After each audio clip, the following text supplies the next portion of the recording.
घर में मंगनी की तैयारियां जोर शोर से जारी थी। जरताज किसी भी चीज़ में दिलचस्पी नहीं ले रही थी। इसकी वजह से रोहा भी ठीक से न तैयारी कर पा रही थी। सफीना को अलग टेंशन थी जरी की आखिर होगा क्या हो इस लड़की का। हान ने विकी से कहकर अपना नया मोबाइल मंगवाया। एक्सीडेंट की वजह से इसका मोबाइल क्रैश हो गया था। सबसे पहले उसने जारून को कॉल की जो ऑफिस में काम में मसरूफ़ था। हेलो, वाह जी, बड़े दिनों बाद याद आई इस नाचीज़ की। फ़ोन उठाते ही जारून ने अपनी हाँक लगाई। तो तुमने कौन सा पूछ लिया। रोहान ने भी उसका सवाल उसे ही लौटाया। अब जब जनाब फ़ोन वही बंद करके बैठे होंगे तो कैसे पूछ सकता हूँ जनाब का। अच्छा, ये सब छोड़ो, घर में क्या चल रहा है ये बताओ। रोहान असल बात पे आ गया। आपकी बीवी ने तो बताया होगा ना आपको घर के बारे में। भला इन औरतों से ज़्यादा कौन अच्छा जान सकता है घर का। जारून बोलता चला गया। ये जरताज की शादी इतनी जल्दी क्यों तय कर दी है और तुम क्या कर रहे हो वहाँ जब सब संभाल नहीं सकते। रोहान ने उसे आड़ो हाथे लिए। हा हा हा हा। जारून अपनी हंसी दबा न सका। जारून, शेम ऑन यू। रोहन को गुस्सा आया उस पर। भाईजान, खुद तो सब छोड़ छाड़ कर बीवी को बाहर लेकर बैठे और मुझ गरीब से पूछ रहे मैं क्या कर रहा हूँ। झक मार रहा हूँ। अब बताइए, कुछ ज़्यादा ही साली की तरफदारी कर रहे। भाई का कोई हाल ना चाल, आखिर में शिकवा कर दिया। जरताज को रहने देते, पहले तुम्हारी शादी कर दे ताकि तुम्हें बीवी नाम की बला का पता चले कि वो होती क्या चीज़ है। रोहान ने भी टक्का सा जवाब दिया। यार, आपको क्या लग रहा है मैं क्या मुंह में चिंगम रखकर बैठा हुआ हूँ। मुझे कोई किसी खातिर में ही नहीं ला रहा है। डैड ने भी चुप करवा दिया है। जो होता है होने दे। बस कैसे होने दे, रोहान ने जवाब दिया। अब आप ये डैड से बोले, मेरी तो बोलती बंद कर दी है उन्होंने। मैं कुछ भी नहीं कर सकता। I am sorry. अच्छा ठीक है, ना करो, कुछ करता हूँ। डैड से बात ठक करके कॉल बंद कर दी। कर लो अब जो करना है। जारून ने खुद कलामी की। अस्सलाम वालेकुम डैड। रोहान ने अब आलम यूसुफ को कॉल लगाई। वालेकुम अस्सलाम। कैसा है मेरा बेटा। अल्हम्दुलिल्लाह, आपकी दुआओं से सेहतयाब हो। माशाअल्लाह, तुम सेहतयाब ही रहो, आलम साहब ने कहा। डैड, आप जरी की शादी कुछ ज़्यादा ही जल्दी नहीं करे। हम कर तो रहे, क्या करें, लड़के वालों की डिमांड है और रिश्ता भी अच्छा। नेक काम में देर किस बार। फिर बेटी का मामला, अपनी मर्जी चल भी अच्छी नहीं लगती। बड़े इत्मीनान से आलम साहब ने उसे समझा। डैड, अगर आप उन लोगों से कुछ वक्त और मांग लेते तो भी तो वक्त गुजर ही जाना था। मुझे फ़िक्र है बच्ची की, मगर समझदार भी है। मेरे लिए दोनों बच्चियाँ इतनी अहम है जितना कि तुम दोनों, हमसे कुछ ज़्यादा ही है। हम आपने हमसे हमेशा उनके बारे में सोचा है, शिकवा किया। बेटे, वो यतीम बच्चियाँ है। बाप का साया घने दरख्त की छाँव जैसा होता है जिससे वो महरूम हो चुकी है। मैं उन्हें बाप की कमी महसूस नहीं करवाना चाहता, इसलिए हमेशा उनके बारे में पहले सोचा है। जोया मासूम है, बाहर के माहौल में एडजस्ट नहीं करेंगी, इसलिए तुमसे मंसूब किया। अपना मारता है तो छाँव में मार फेंकता है। तुमने मुझे बहुत मायूस किया। उसे तपती धूप में फेंक दिया। मुकाबिल में शिकवा था। रोहन शर्मिंदा हुआ था। डैड प्लीज़, हो गई ना गलती। अपना सुना कर मारेंगे क्या। सुना नहीं रहा बल्कि समझा रहा हूँ। और मरे तुम्हारे दुश्मन। अच्छा, अभी एक मीटिंग है, फिर बात करता हूँ। जरताज के लिए मैं हूँ, मुझ पर भरोसा रखो। Okay dad. रोहान कहते कॉल बंद कर दी। क्या कहा उन्होंने। जोया कमरे में आते ही पूछने लगी। जरताज को समझाओ, खामोखा के ना टेंशन। और वैसे डैड खुद देख रहे, जो फैसला उन्होंने उसके लिए किया वो भले के लिए ही किया है। रोहन ने जोया को कॉयल किया। हाँ, मेरा भी यही ख्याल है, मगर जरी का नाम लेते ही जोया परेशान सी हुई। तुम टेंशन ना लो, बस उसे कन्विंस करने की कोशिश करो। खुद सर ना बने, बड़ों की भी बात मान लेनी चाहिए। जी अच्छा, मैं समझाऊंगी। अब वही खड़ी रहूँगी, इधर पास आकर बैठो मेरे। वो मुझे किचन में काम है, बस निपटा कर आई। उसे पटरी से उतरता देख जल्दी से बहाना बना दी, वहाँ से खिसक गई। बहानेबाज, तुम आओ तो सही, बताता हूँ। सुबह से तमाशे कर रही, एक बार यहीं पटरी से उतर के फिर बताता हूँ। अपने बाजू पे लगी पट्टी को गुस्सा घूरता खुद कलामी की। सुबह से जब भी पास कहता हूँ तो बहाना बनाकर भाग जाती है। यूसुफ हाउस विला में मंगनी की तैयारी उरूज पे थी। मंगनी का दिन करीब आता जा रहा था। मेहमानों की फहरिस्त छोटी रखी गई थी, बस खास लोगों को ही मदऊ किया गया था। रोहन बहुत जल्दी रिकवर कर रहा था। टांग की चोट काफ़ी हद तक सही हो चुकी थी, जिससे वो स्टिक की मदद से चल रहा था। बाजू का प्लास्टर भी अभी लगा हुआ था। सर की चोट में भी काफ़ी बेहतरी आ रही थी। जोया की मोहब्बत और दिन रात की खिदमत रंग ला रही थी। हर दूसरे दिन डॉक्टर से बाकायदा चेकअप भी करवाया जा रहा था। यूँ एक हफ्ते में उसने काफ़ी कवर कर लिया। वो जल्द अज जल्द ठीक होना चाहता था। मारिया दोबारा आई थी रोहान से मिलने, मगर जोया उसके आते ही कमरे में बंद हो जाती। जब तक वो चली ना जाती, बाहर ना निकलती, और फिर उसका मूड बिगड़ जाता। मारिया की वजह से बड़ी मुश्किल से रोहान ने उसे मनाया था। आज मंगनी का दिन भी आ गया। मेहमान भी पहुंच रहे थे। शाहाना, फुप्पू और अमार भी सुबह के आ चुके थे। अमार ने जरताज को तंग करने का एक भी मौका हाथ से न जाने दिया था। उफ, सब ही सिंगल से डबल होते जा रहे, और एक बेचारे हम ही हैं, कोई सुन ही नहीं रहा। जरताज पास से गुजर रही थी कि अमार ने फिर से सदा लगाई। जारुन भी पास ही था और रोहा भी। मैं सुबह से बर्दाश्त कर रही हूँ तुम्हारी ये बदतमीजियाँ। अब अगर कुछ कहा ना, एक लगाऊंगी, सिंगल से अभी आधे हो जाऊंगे। जरताज तब कर बोली। खुदा का खौफ करो बंदी, मुझ बेचारे गरीब के पीछे पड़ गई हो। मैं तो जारुन भाई से बात कर रहा था, तुम तो हर बात अपने पे ले लेती हो। और ये अपना हाथ देखा है तुमने? ये 2.5 किलो का हाथ किसी पे पड़ता है ना, तो आदमी उठता नहीं, उठ जाता है। इंडियन एक्टर की नकल उतारता हुआ एक्टिंग करता बोला। जरताज गुस्से से उसकी तरफ बढ़ी थी। अमार जारुन की तरफ भागा और उसके पीछे छुपने की कोशिश करते हुए बोला, भाईजान बचा ले इस बला से मुझे। तुम बचकर दिखाओ मुझसे। वो जूता हाथ में हिलाती बोली। अरे मैं तो जारुन भाई को बोल रहा था, उनकी भी तो मंगनी हुई है ना। तुम्हें मैं बताती हूँ। जारुन बीच में और वो दोनों उसके गोल गोल घूम रहे थे। सफ़ीना वहीं चलती आ रही थी और दूसरी तरफ सीमा भी। ये अलग ड्रामा लगा हुआ है सुबह से, सीमा चिढ़ कर बोली। अमार उससे बचता कभी इस तरफ तो कभी उस तरफ। जरी रुक जाओ, जारुन उसे रोकते हुए बोला। एकदम से अमार ने जारुन को धक्का दिया तो जरताज के साथ जा टकराया। जारुन ने बड़ी मुश्किल से अपना बैलेंस संभालते खुद को और जरताज को गिरने से बचाया।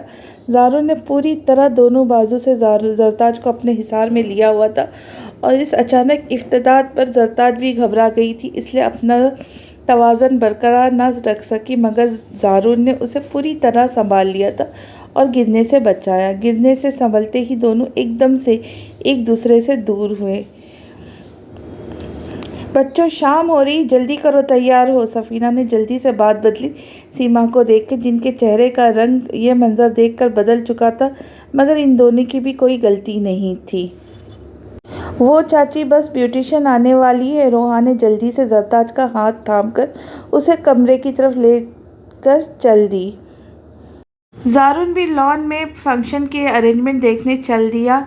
दिमाग ख़राब हो गया है बच्चों का, बड़े हो गए हैं मगर शरारतों से बाज नहीं आते। सीमा बड़बड़ाते चल दी। सफ़ीना भी सुख का सांस लेती किचन की तरफ बढ़ गई। मेहमानों की आमद भी जारी थी। कुछ देर में सीमा की बहन शीना और उसकी बेटी शाइना भी आ गई थी, और वो दोनों इस वक्त सीमा के साथ बैठी थी। शाइना इधर उधर नज़रें दौड़ा रही थी। उसकी नज़रें जारुन की मतलाशी थी। जब नज़र ना आया तो पूछ बैठी, आंटी वो जारुन कहाँ है? वो अपने कमरे में है, तैयार हो रहा होगा, सीमा ने जवाब दिया। ओके, मैं उससे मिल लेती हूँ, शाइना जल्दी से कहती जाने लगी। रुको शाइना, वो इस वक्त कमरे में अकेला होगा, तुम्हारा जाना मुनासिब नहीं। सीमा को मुनासिब न लगा। आंटी आप शायद भूल रही है, हमारी एंगेजमेंट हुई है, कुछ नहीं होता। शाइना उसकी बात की नफ़ी करती चली गई। जाने दे बाजी, ये हमारा दौर नहीं। शीना ने बेटी की साइड लेना चाहिए। शीना, तुम्हारी बेटी ने मेरी बात नहीं मानी। बात दौर की नहीं है। ये बात अगर जोया या जरी को कहूँ तो फ़ौरन आज्ञा मानती है, बिना आगे कुछ बोल ले। बस करे बाजी, आप मेरे सामने तो सफ़ीना की बेटियों की तारीफ़ ना करें। जोया बन गई है ना आपकी ताबेदार बहू, तो जरताज को भी बहू बना लेती। मेरे पास क्यों आई? शीना बुरा सा मुँह बनाती बोली। शीना, तुम मेरी बहन हो, मेरी पहली तरजीह तुम हो। मेरी बातों को बजाय समझने की तुम गलत समझ रही हो। मैं तो इतना कहना चाहती हूँ कि शाइना ज़ारून के कमरे में ना जाए। हो सकता है उसे अच्छा ना लगे, यूँ उस कमरे में चले जाना, और घर में मेहमान भी है। अच्छा नहीं लगता, लोग क्या कहेंगे तुम्हारी बेटी के बारे में। सीमा ने उसे अपनी बात तरीके से समझाते हुए बोली। छोड़े ना बातों को, बच्चे पास आएंगे तो ही समझेंगे ना एक दूसरे को। सीमा की बातों का असर ना लेते अपनी कही तो सीमा नफ़ी में सर हिलाती रह गई। कुछ देर बाद सफ़ीना भी तैयार होकर सब मेहमानों से मिलती इन दोनों बहनों के पास आई और बड़े इखलाक से शीना से हालचाल पूछा, मगर शीना उसे देख के रह गई। सफ़ीना हल्का बादामी रंग का सूट पहने, जिस पे नफीसी हल्की सी कढ़ाई हुई थी, उसकी गोरी रंगत पे खूब जच रहा था। बेवा होने और दुखों ने उसकी खूबसूरती को मानंद कर दिया था। इसकी खूबसूरती पे ही अकरम मर मिटा था और शीना को छोड़कर सफ़ीना का इंतखाब किया था। सफ़ीना उससे मिलकर जा चुकी थी, मगर शीना की नज़रों ने उसका दूर तक ताक़ुब किया था।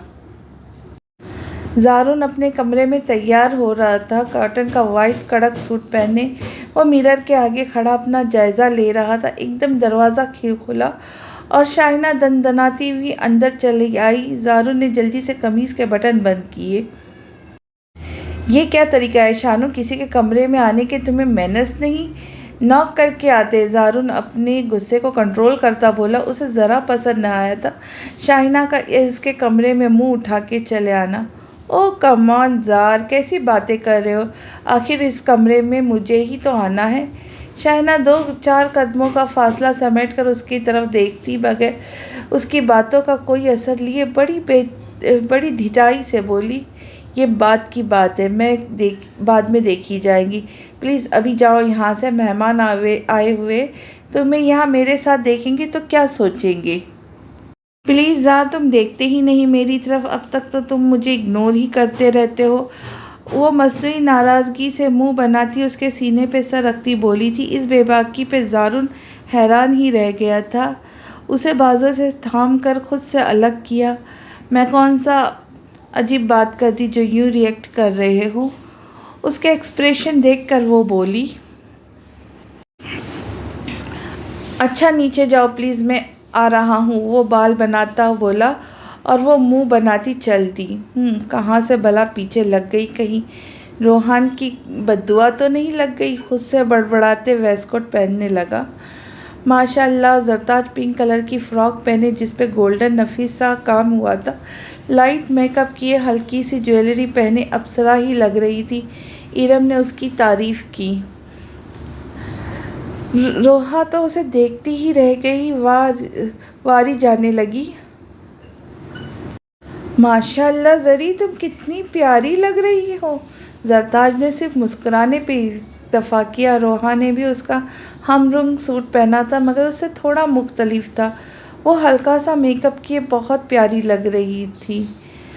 अच्छा जोही भाभी को वीडियो कॉल कर दूँ? उन्होंने कहा था जब तैयार हो जाओ तो कॉल करना, कहती फ़ोन उठाकर कॉल लगाने लगी। इस वक्त रहने दो, वो सो गई होंगी। जरताज ने उसका फ़ोन नीचे किया जो उसने कॉल के लिए उठाया था। नहीं ज़री, वो जाग रही है, अभी थोड़ी देर पहले मैसेज आया। उसे मोबाइल पे मैसेज दिखाती बोली। दूसरी तरफ जोया भी पूरी तैयार हुई थी। फंक्शन के हिसाब से पीच कलर के काम वाली फ़्रॉक पहने सॉफ्ट सा मेकअप किए बैठी थी और बस घर का ही सोचे जा रही थी। वहाँ क्या हो रहा होगा? रोहान के बराबर में बैठी सोचों में गुम बैठी थी। एक नज़र रोहान पे डाली जो अपनी दुनिया में मगन घोड़े बेचकर सोया हुआ था। फिर रोहा को मैसेज किया, कॉल की, मगर जवाब ना आया। कुछ देर गुजरी और रोहा की वीडियो कॉल आ गई। हाय हाथ हिलाते जोया ने तो वो और जरताज की बलाएं लेने लगी। बहुत प्यारी लग रही थी। थोड़े देर में लड़के वाले भी कुछ और रिश्तेदारों के साथ लिए आ गए। दरवाजे से उनका सब ने अच्छा इस्तकबाल किया। ज़ारून भी अरहम के बगलगिर हुआ और उसके साथ लिए स्टेज तक आया। अरहम ने वाइट शलवार कमीज़ पे काली वॉस्कट पहने गंदमी रंगत पे जाजिब नज़र आ रहा था। उसकी नज़र तो अपनी दुल्हन की मतलाशी थी। लॉन बहुत खूबसूरती के साथ लाइटों से सजाया गया था और स्टेज भी बनाया गया था। सब मेहमान इस वक्त लॉन में मौजूद थे। ज़ारुन कुछ काम के सिलसिले घर के अंदर दाखिल हुआ। उसे देखते ही पीछे शाइना भी आई। ज़ारुन सामने ज़रताज को सजा सवरा देख ठिठक कर रहा। वो तो कोई अप्सरा ही लगी थी उसे। आहिस्ता आहिस्ता चलता उस तक आया। ज़रताज ने उसे देखते सर झुका लिया। माशाअल्लाह, ज़ारुन कहते उसके सर पे हाथ रखा था। बहुत प्यारी लग रही हो, जैसे परी। ज़ारुन ने दिल से तारीफ़ की। शाइना पीछे कुड़ के रह गई। यही तो अच्छी नहीं लगी अब तक उसे, बस दिल में सोच सकी। उम्मीद करता हूँ हमारा फ़ैसला तुम्हारे भले के लिए हो। रोहा और सफ़ीना ज़रताज के साथ खड़ी थी। अल्लाह मेरी बेटी के नसीब अच्छे करे। सफ़ीना ने सर पे हाथ फेरते उसे दुआ दी थी। आमीन, ज़ारुन ने कहा और फिर ज़ारुन ज़रताज को साथ लिए बाहर आया था। रोहा और सफ़ीना भी साथ साथ चलती स्टेज तक आ रही थी। ज़ारुन पीछे ही रुक गया था जबकि वो स्टेज पे पहुंच चुकी थी। अरहम ज़रताज को देखकर खड़ा हुआ था। उसे तो हुस्न की शहज़ादी लग रही थी। अपने किस्मत पर रश्क आने लगा था। उनके साथ आए सब मेहमानों ने लड़की की तारीफ़ की। माशाअल्लाह, बहू तो बहुत प्यारी है तुम्हारी। इनमें से एक खातून ने साइमा अरहम की वालिदा से कहा। मेरी पसंद है ये लड़की, अकीला पप्पू फट से बोली, सारी वाह वसूलने के लिए। साइमा ने मुस्कुराने पे इत्तेफाक किया। ज़रताज और अरहम को एक साथ सोफे पे बिठाया गया। मंगनी की रस्म शुरू की गई। पहले अरहम ने हाथ बढ़ाया अंगूठी पहनाने के लिए। ज़रताज ने बमुश्किल कांपता हाथ उसके आगे आगे किया, जिसे अरहम ने थाम लिया और मुस्कुराते उसकी उंगली में अंगूठी पहनाई। अब बारी ज़रताज की अंगूठी पहनाने की थी। उसकी माँ ने उसके सामने अंगूठी की, जिसने उसे बड़ी हिम्मत करके उठाई। अरहम ने अपना दाया हाथ आगे किया अंगूठी पहनने के लिए। ज़रताज ने जल्दी से अंगूठी उसकी उंगली में डालते ही हाथ पीछे खींच लिया। हर तरफ तालियों की गूंज थी। रोहा ने सारे मनाजिर वीडियो पे ज़ोया को दिखा रही थी। फिर फ़ोटो सेशन का दौर शुरू हुआ तो हर कोई आया था साथ फ़ोटो खिंचवाने। ज़रताज को बढ़ चढ़ के गुस्सा आ रहा था, एक एक मेहमान पे, दूसरा अरहम पे, जो बगैर किसी की परवाह किए उसे बस घूरे जा रहा था। ज़ोया के बोलने की आवाज़ पे रोहान की आंख खुली, जो वीडियो कॉल पे गप्पे हाँक रही थी। उसे यूँ तैयार होकर देख उसे अजीब सा लगा। तुम आधी रात को किसके वलीमे पे जा रही हो जो यूँ तैयार हुई बैठी हो? वो आंखें मसलता हुआ बोला। हद है भाई, जरी की एंगेज हो रही है और मैंने उन्हें साथ ज्वाइन किया हुआ है, ये देखे। ज़ोया ने उसके सामने मोबाइल किया जहां मंगनी के फंक्शन के मनाजिर चल रहे थे, और कॉल कट गई। तो इतना तैयार तो ऐसे हुई जैसे तुम्हारा वलीमा है। रोहान ने जानबूझकर उसे छेड़ा। मेरा तो वलीमा हुआ ही नहीं, ज़ोया ने मासूमाना जवाब दिया। अच्छा, तो अभी वलीमा बना लेते। रोहान उसका बाजू खींचकर उसे अपने ऊपर गिरा दिया। रोहान, छोड़े, मेरा मेकअप ख़राब ना करे। मैंने मंगनी के सारे मोमेंट एंजॉय करने हैं, प्लीज़। मुल्तजी नज़रों से उसे देखने लगी। उसका खूबसूरत चेहरे पे नज़रें जमाए, जो हया से लाल हो चुका था। उसके कान के पास सरगोशी की। नो, सबसे पहले तुम्हारा शौहर है, उसे एंजॉय करने दो ये मोमेंट, कहते हुए उसके गुलाबी होठे पर झुका और झुकता चला गया। इस वक्त स्टेज पे कोई नहीं था और मौके का फ़ायदा उठाते हुए हमने ज़रताज का हाथ थाम लिया था, जिस पे ज़रताज चौंक कर उसे देखा और कड़े तेवर से उसे घूरा। इस पे गुस्से वाली क्या बात है? अब इतना तो हक बनता ही है ना। अरहम हल्का सा उसकी तरफ झुककर बोला। हाथ छोड़ो मेरा, आहिस्ता आवाज़ में ज़रताज ने दांत पीसते हुए बोली। छोड़ने के लिए तो नहीं पकड़ा, अब ये सारी ज़िंदगी मेरे हाथ में रहेगा। बड़े आराम से कहा गया था। ज़रताज का बस नहीं चल रहा था उसका सर फोड़ दे। मेहमान का लिहाज किए रखे बैठी थी, वरना उसे भी अभी बाहर उठाकर फेंक दे। वह सामने का मंजर देखकर शाइना बोली, जो ज़ारुन के साथ खड़ी थी। अचानक से ज़ारुन की भी नज़र सामने स्टेज पर गई थी, जहां अरहम जरी का हाथ थामे हुए था। वाह, लो बर्ड्स देखो कैसे एक दूसरे का हाथ पकड़े बैठे। इन्हें नहीं ख्याल बस सबका, एक बस तुम ही हो जिसे मेरे अलावा सब नजर आते हैं। शायना ने भी मौके का फिर फ़ायदा उठाकर कहा था, अपनी हद में रहो, अभी सिर्फ मंगनी हुई है, इतना मत फैलो। जरताज ने झट से हाथ उसके हाथ से खींच कर निकाला। जब मौका आएगा तो पूरे हक से तुम पे हक जताऊंगा। पहले सामने देखा, फिर उसकी तरफ झुककर बात मुकम्मल की और चला गया। शायना ने शर्म से नज़र झुका ली और जाता हुआ देखने लगी। अपनी तेज़ होती धड़कनों पर हाथ रखा था। आई नेवर मिस यू ज़ारू, तो उससे बड़बड़ाई थी। रोहान और अमार भी स्टेज पर चढ़ आए थे। अहम मिट माई सेल्फ, अमार अरहम के बराबर वाली कुर्सी पर बैठे। अमार ने अपना तारुफ करवाया। अरहम ने मुस्कुराते हुए हाथ मिला। ये हमारी फुफ्फू का बेटा है। रोहानी जरी के साथ बैठकर मज़ीद मालूमात में इजाफा किया। वैसे ये वाले कज़िन ख़तरनाक होते। अरहम ने उंगली से अमार की तरफ इशारा करते मजाक उड़ाया। रोहा खी करते हंस दी। तो बिल्कुल राइट कहा आपने। अच्छा जी, देख लूँगा मैं तुम्हें बाद में। रूही की बच्ची, बजाय उसके अपने कज़िन की इज्जत करवाना उल्टा हरीफों से जा मिली। डेट्स नॉट फेयर, अमार ने कहा। ज़रताज़ बस खामोश रही। कुछ नोक-झोंक यूं ही चली। खैर खैरियत से मंगनी का इख्तिताम हुआ। तकरीब ख़त्म होते सब थकन के बाद अपने कमरे में थे।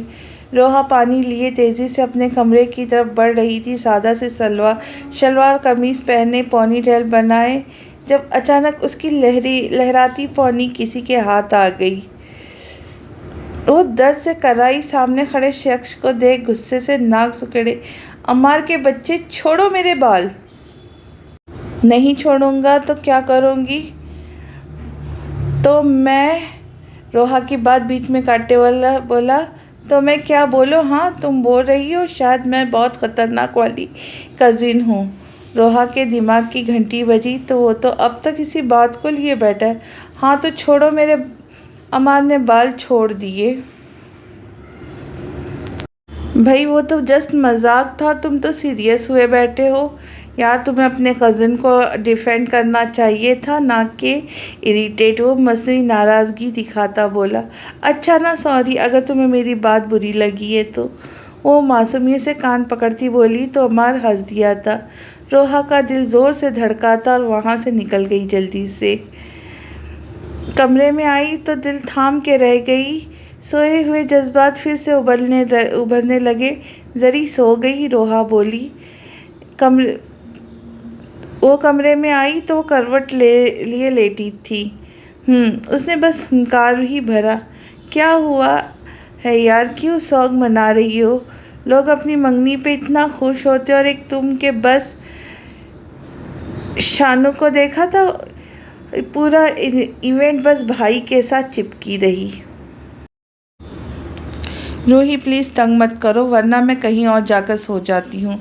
उसकी बातों से तंग आकर वो बोल पड़ी। अच्छा हद है, वैसे सड़ती रहो। रोहा भी गुस्सा हुई और लाइट ऑफ करके अपने बेड पे लेट गई और फ़ोन यूज़ करते सारी पिक जोया को सेंड कर दी, जो कब से ऑफलाइन हो चुकी थी। अगली सुबह जोया वॉशरूम से नहाकर निकली। अपने मोबाइल का ख्याल आया, रूही क्या सोच रही होंगी, अचानक ही ऑफलाइन हो गई। मोबाइल उठाने के लिए बेड के पास गई तो सोए रोहान पर नज़र गई, जो सोते हुए बेहद मासूम लग रहा था। रात का सारा मंजर उसकी आंखों के गिर्द घूमा था। तो शर्मा दी, मोबाइल उठाए वो कमरे से बाहर आई। रोहान डिस्टर्ब ना हो। रोहा ढेर सारी पिक्स भेजी हुई थी। रूही भी ना इतनी पिक्चर्स ली है, पिक्स में सब मौजूद थे। तस्वीरें देखकर वो उदास हो गई थी। सब याद आने लगे थे। रोहान की आवाज़ पे चौंके जल्दी से कमरे में गई। जोया, क्या हुआ? कुछ नहीं, तुम नज़र नहीं आई तो मैं परेशान हो गया।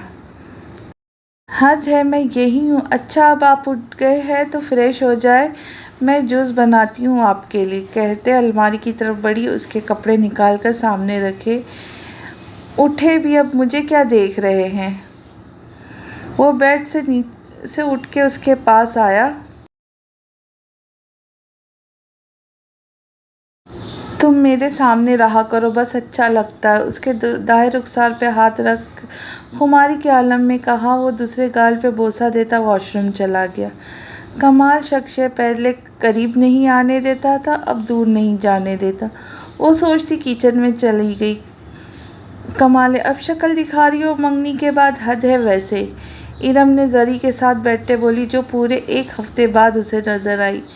तो मेरे बगैर कौन सा यूनिवर्सिटी रुक गई थी? वो तब के बोली। क्या हो गया लड़की, मंगनी हो गई? अब तो आंखें ही माथे पे रख ली। इरम उसे मज़ीद तपाते बोली।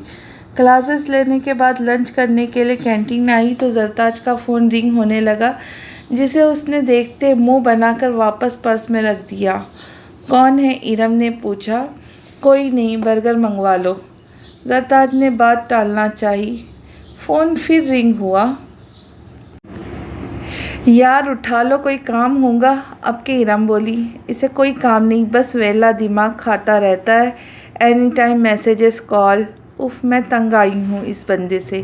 वो चिढ़कर बोली थी। ओह, तो मतलब जीजू है? इरम ने मज़े से कहा। जीजू की कुछ लगती। वो आंखें दिखाती बोली। पूरा दिन अरहम कॉल्स और मैसेजेस करता रहा, मगर जरताज ने ना कॉल उठाई ना उसके किसी टेक्स्ट का जवाब दिया। अगला भी ढीठ ही साबित हुआ जो बाज ना आया।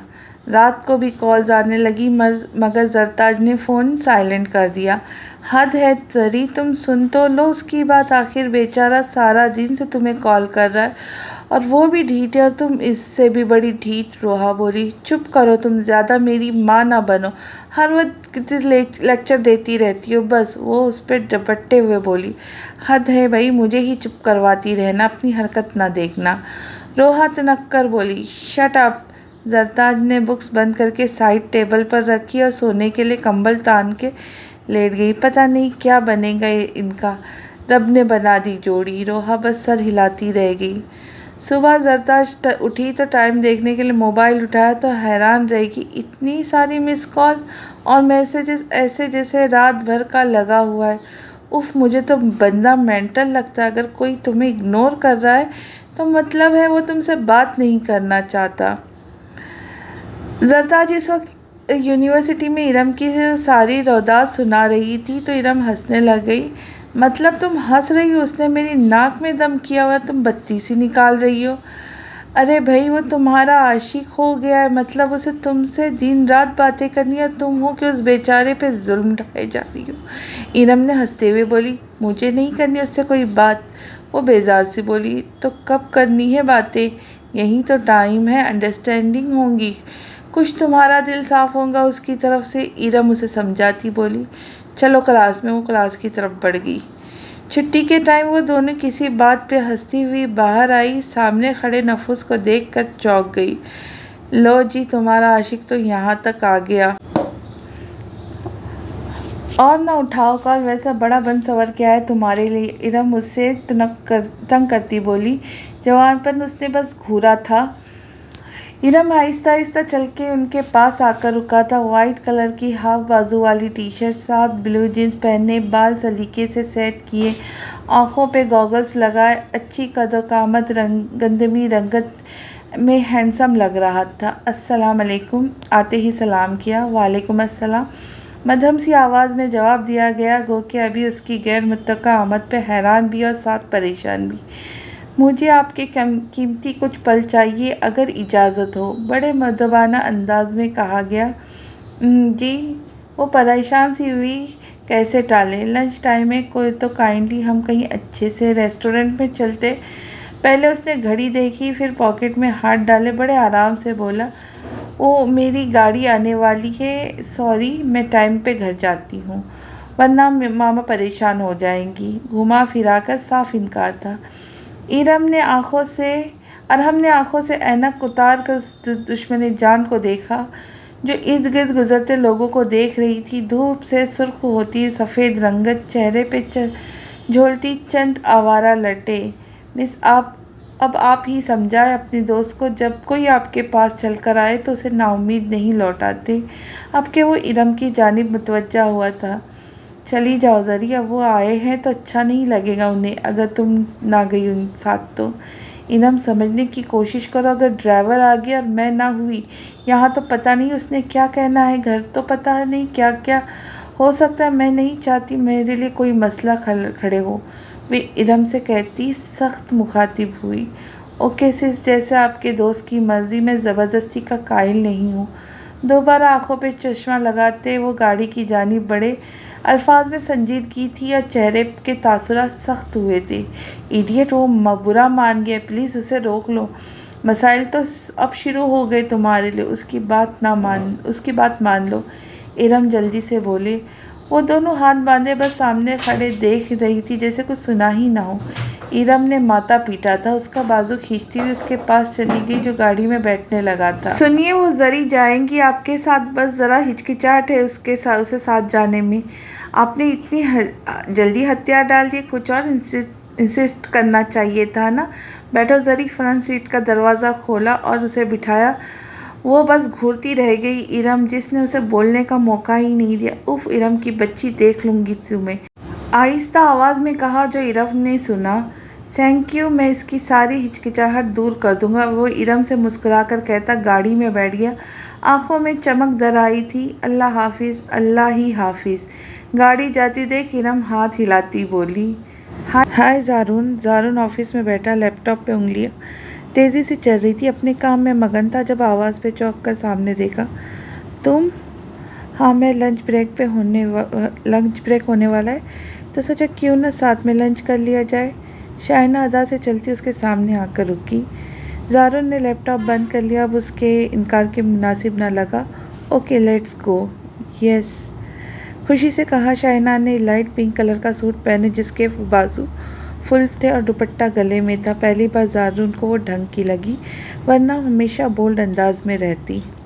वो रेस्टोरेंट में आमने सामने बैठे थे। अरहम टांग पे टांग चढ़ाए उसे देख रहा था, मगर वो थी जो बगैर उसकी घुरियों को खातिर मिलाए रेस्टोरेंट की हर चीज़ का जायज़ा ले रही थी, सिवाय उसके। मैं तुम्हारा मंगेतर हूँ, तुम्हारे सामने बैठा हुआ, कुछ शर्मा ही लो। लड़कियाँ तो शर्माते शर्माते आधा दुपट्टा खा जाती है, यहाँ पर वाह ही नहीं। मंगनी पे भी तुम्हारा इस बला से कोई वास्ता नहीं था। वो उसकी हरकतें नोट करता बोला, तो आप मुझे यहाँ इसलिए लाए कि मैं आपके सामने बैठकर शर्माऊँ? वो सीरियस अंदाज में बोली, मेरा ये मतलब नहीं था, ये तो बस वैसे ही कहा था, बात पे नहीं थी, बात और थी। वो खजल सा हुआ। अरे नहीं, वो हंसते हुए बोला, good attitude, I like it. वो बस उसे संजीदगी से घूर रही थी। जी, बात दरअसल ये थी, यानी कि मैं जो ये बंदा नाचीज़ पिछले एक हफ्ते से अपने मंगेतर के पीछे खप रहा है और दिन रात एक किए हुए है, फिर मुकाबिल पे असर ही नहीं कोई। अगर कोई शख्स आपसे बात करने की कोशिश कर रहा है तो मतलब उसे बात करनी है, तो क्यों आप उसके दिल को तक़वियत नहीं बख्शती? इतना लंबा चौड़ा भाषण दिया, मगर सामने वाला बेतासीर था। अगर अगले को कोई बात ही ना करनी हो तो अगले बंदे को भी ढीठ नहीं बनना चाहिए। टिका सा जवाब आया सामने से। वो बस गुंग हुआ था इस लड़की के दो टुक अंदाज से। वाह भाई, क्या बात है, यहाँ तो अभी भी एक वीक नहीं गुजरा और डेट चल रही है, और इधर देखो 2 महीने बाद वो भी मिन्नते तरले से बात बनी है। रेस्टोरेंट में दाखिल होते ज़ारून और शाइना की नज़र सामने बैठे जरताज और अरहम पे गई, और शाइना बोले बिना ना रह सकी। ज़ारून इन दोनों की तरफ बढ़ा। ज़ारून छोड़ो इन्हें, हम अपनी बात करते। शाइना ने रोकना चाहा, मगर वो इन तक पहुँच गया और जरताज के सर पे जा खड़ा हुआ। ज़ारून, जरताज उसे देखते ही खड़ी हुई, मेरे ख्याल से कि तुम्हें इस वक्त यूनिवर्सिटी में होना चाहिए। ज़ारून संजीदा अंदाज में जरताज से बोला। हाँ, वो कोई जवाब देती कि अरहम बोल पड़ा, ये मेरे साथ है, शायद आपने मुझे देखा नहीं। अरहम अपनी कुर्सी से खड़ा हुआ और उसके आगे हाथ बढ़ाया मिलाने के लिए। ज़ारून ने अपने तासुरात को नॉर्मल रखते हुए हाथ मिला लिया। अरे आप भी अपने मंगेतर के साथ आए? शाइना को देखते अरहम ने कहा, जिसका मंगनी पे तारुफ हुआ था। आए बैठे, join us please. Thank you. Arham के कहने की देर थी, ज़ारून कुर्सी खींचकर बैठ गया। बैठ गए। शाइना मुंह बनाती चारों न चार बैठ गई। मैंने बर्गर ऑर्डर किए थे, आप लोगों के लिए भी ऑर्डर कर दूंगा, या फिर अपनी मर्ज़ी से लेंगे? मैं कर रहा हूँ ऑर्डर, और तुम सुनाओ, ज़ारून बोला। लंच फिनिश करने के बाद ज़ारुन उठ खड़ा हुआ। अच्छा, अब हमें चलना चाहिए। सब खड़े हुए थे और हम दिल में खुश हुआ उसे ज़रताज के साथ थोड़ा और टाइम मिलेगा ज़ारुन के जाने के बाद। चलो ज़री तुम, ज़ारुन ज़रताज से बोला। ज़रताज ने बुक्स उठाई अपनी। वो ज़रताज को मैं घर ड्रॉप कर देता हूँ, आप शायना जी को ड्रॉप कर दे। ज़रताज को ज़ारुन के साथ जाता देखकर अरहम फट से बोला, मैं घर ही जा रहा हूँ। ज़ारुन ने जवाब दिया और चल दिया। ज़रताज भी चल दी और शायना का तो मूड ही ख़राब हुआ। गाड़ी में मुकम्मल खामोशी थी। ज़ारुन के साथ फ्रंट सीट पे शायना बैठी थी जबकि ज़रताज पीछे बैठी। गाड़ी एकदम से रुकी थी। शायना जो खोई बैठी थी चौंक कर आसपास देखने लगी। तुम्हारा घर आ गया है, ज़ारुन ने कहा। अंदर आओ, अंदर मामा से मिल लो, शायना ने उतरते हुए कहा। नहीं, बिल्कुल भी टाइम नहीं, ऑफिस भी जाना है, डैड को भी नहीं बताया था। मगर तुमने तो घर जाना था, शायना ने कहा। हाँ, मगर ज़रताज को छोड़कर ऑफिस जाना है तो टाइम लग जाएगा, ज़ारुन ने नॉर्मल अंदाज में कहा। तो शायना बोलना तो बहुत चाह रही थी मगर खामोशी से घर में चली गई। और तुम मैडम आगे आके बैठो, मैं ड्राइवर नहीं हूँ तुम्हारा, ऑर्डर देने वाले अंदाज में कहा। मैं सही हूँ, तुम गाड़ी चलाओ, ज़रताज ने टिका सा जवाब दिया। मुझे गुस्सा मत दिलाओ, आगे आओ। अब के वो तेज़ आवाज़ में दहाड़ते बोला तो मजबूरन फ्रंट सीट पे आके बैठी। गाड़ी का दरवाज़ा और धाड़ से बंद किया तो ज़ारुन ने गाड़ी घर के रास्ते पे डाली। क्या बात है, अभी मंगनी हुए 8 दिन भी नहीं हुए और डेट चल रही है। काटदार हमला था। तुम बकवास नहीं करो, तुम भी अपनी मंगेतर के साथ आए थे। शट अप, अपनी गलती मानने के बजाय तुम मुझसे इल्ज़ाम तराशियों पे उतर आई हो। ज़ारुन को ना जाने क्यों गुस्सा आने लगा था। ज़रताज को अरहम के साथ देख वो बर्दाश्त नहीं कर पा रहा था। कितनी मुश्किल से वो जब्त किए हुए था खुद पे। एक झटके से गाड़ी रुकी थी घर के सामने। बिना देर किए वो उतरकर अंदर की तरफ दौड़ी थी। दोपहर के 4 बजने को आए थे। सफ़ीना और सीमा हॉल में बैठी थी और रोहा किचन में चाय बना रही थी। ज़री उसे तेज़ी से जाता हुआ देख सफ़ीना ने आवाज़ दी, जी, जिस पर वो रुकी थी। कहाँ थी तुम इतनी देर कर दी आने में और अकेली आई हो। वो मैं ज़ारुन के साथ आई हूँ, उसे गुस्सा आ रहा था। जब्त करते हुए बोली, ज़ारुन को तुमने ऑफिस से बुला लिया, ड्राइवर के साथ आ जाती, उसे क्यों वापस भेज दिया। अब के सीमा बोली। वो मैं दोस्त के साथ थी। वो बोल ही रही थी जब ज़ारुन बोला, किस दोस्त के साथ थी और ये भी बताओ। ज़ारुन उसके बराबर आन खड़ा हुआ था। ज़रताज की सांस रुकी थी एक पल के लिए। बोलो भी, अब बड़ी कैंची की तरह लंबी ज़बान चलती, अब क्यों नहीं बोल रही। ज़रताज आंखों में तो जैसे खून उतर आया था। आवाज़ें सुनकर रोहा भी किचन से बाहर आई। ये मोहतरमा रेस्टोरेंट में दोस्त नहीं बल्कि अरहम के साथ थी। वहाँ से लेकर आ रहा हूँ मैं इसे। आय हाय सफ़ीना, अभी तुम्हारी बेटी की मंगनी को 8 दिन नहीं गुजरे, चली गई उसके साथ घूमने। यही ज़रताज की बस हुई। बस ताईजान, बस करे, पहली बार पूरी बात भी जान ले। आप पहले अपने बेटे से भी पूछे ना कि वो रेस्टोरेंट क्या करने आया था। वो भी शायना के साथ घूमने आया था। वो ज़ारुन को घुटते तेवर साथ बोली, ज़ुबान तो देखो कैसी चल रही है इसकी। शादी की तारीख लो बस, अब जल्दी से जल्द अज जल्द। सीमा का भी पारा चढ़ा। ज़री चुप कर जाओ, तुम बता कर भी तो जा सकती थी। अब के सफ़ीना बोली, मामा मैं नहीं जाना चाहती थी उसके साथ। वो यूनिवर्सिटी आया था, मुझे फ़ोर्स करके ले गया था। मुझे कोई शौक़ नहीं उसके साथ घूमने का और शादी करने का। वो कहती रुकी नहीं थी, सीढ़ियों की तरफ भागी थी। ज़ारुन ने भी बाहर की राह ली। रोहा ज़रताज के पीछे गई थी। ज़ुबान तो देखो लड़की की, अगले घर पे हमारी नाक कटवाएंगी। सीमा ने अपना जहर उगला मगर सफ़ीना खामोश रही। वो कमरे में आते ही फूट कर रो दी। अगर ज़िंदगी में किसी एक शख्स की जान ले सकते तो मैं तुम्हारी जान लेती ज़ारुन। जहर लगते हो तुम मुझे। अगर ज़िंदगी में मुझे किसी से नफ़रत है तो वो तुम से है। वो ऑफिस में बैठा सोच रहा था, लगता है कुछ ज़्यादा ही रिएक्ट कर दिया मैंने। मुझे सबके सामने उसे यूं, शिट, बहुत गलत हो गया मुझसे। पहले ही बहुत चालू है मुझसे। ज़री दरवाज़ा खोलो प्लीज़। रोहा कब से खड़ी दरवाज़ा बजा रही थी। वो रो धो वॉशरूम गई, शावर लिया, कपड़े चेंज करके फिर दरवाज़ा खोला। ज़री कब से दरवाज़ा बजा रही हूँ। हाँ तो मैं कौन सा मरने लगी थी। आवाज़ भारी हो रही थी रोने की वजह से। अल्लाह ना करे ज़री तुम्हें कुछ हो, वो उसके गले में बाहें डालती बोली। मगर तुम्हारा भाई तो चाहता है ना? प्लीज़ ज़री, भाई को गुस्सा आ गया होगा। हाँ तो तुम अपने भाई की ही साइड लोगी ना? अच्छा अब मूड सही करो, भाई की तरफ से मैं सॉरी बोलती हूँ। वो कान पकड़ती बोली, जब वो सॉरी बोलेगा तो मुझसे बात करना। वो परे गिरती बेड पे जा बैठी। ये तो इम्पॉसिबल है, मगर भाई जो सॉरी करना चाहे सॉरी, और वो उसकी शान में ना फ़र्क आ जाए। वो तंजिया मुस्कुराई। शाम को खाने पे ज़री नज़र नहीं आई थी। ज़ारुन अब शर्मिंदगी सी महसूस कर रहा था। खाने के बाद ज़ारुन ने टीवी लाउंज पे बैठा स्पोर्ट चैनल देख रहा था जब रोहा उसके पास कॉफ़ी लेकर आई। थैंक्स भाई, रोहा ने उसे पुकारा। वो टीवी में मसरूफ़ सा बोला, आपने गलत किया। क्या? अनजान बनता बोलता, ज़री के साथ आज? हाँ तो उसे बताकर जाना चाहिए था। अभी वो इतनी आज़ाद नहीं हुई जहाँ मर्जी मुंह उठाकर चली जाए। वो कहाँ गलती तस्लीम करने वाला था। भाई वो खुद से नहीं गई, अरहम भाई के फोर्स करने पे गई है। और आप भी तो शाइना के साथ। जब ज़ारुन ने सर उसे उठाकर देखा तो चुप कर गई। शाइना को उसके साथ कंपेयर मत करो, वो हमारे साथ रहती है, शाइना नहीं। ज़्यादा चमची मत बनो उसकी।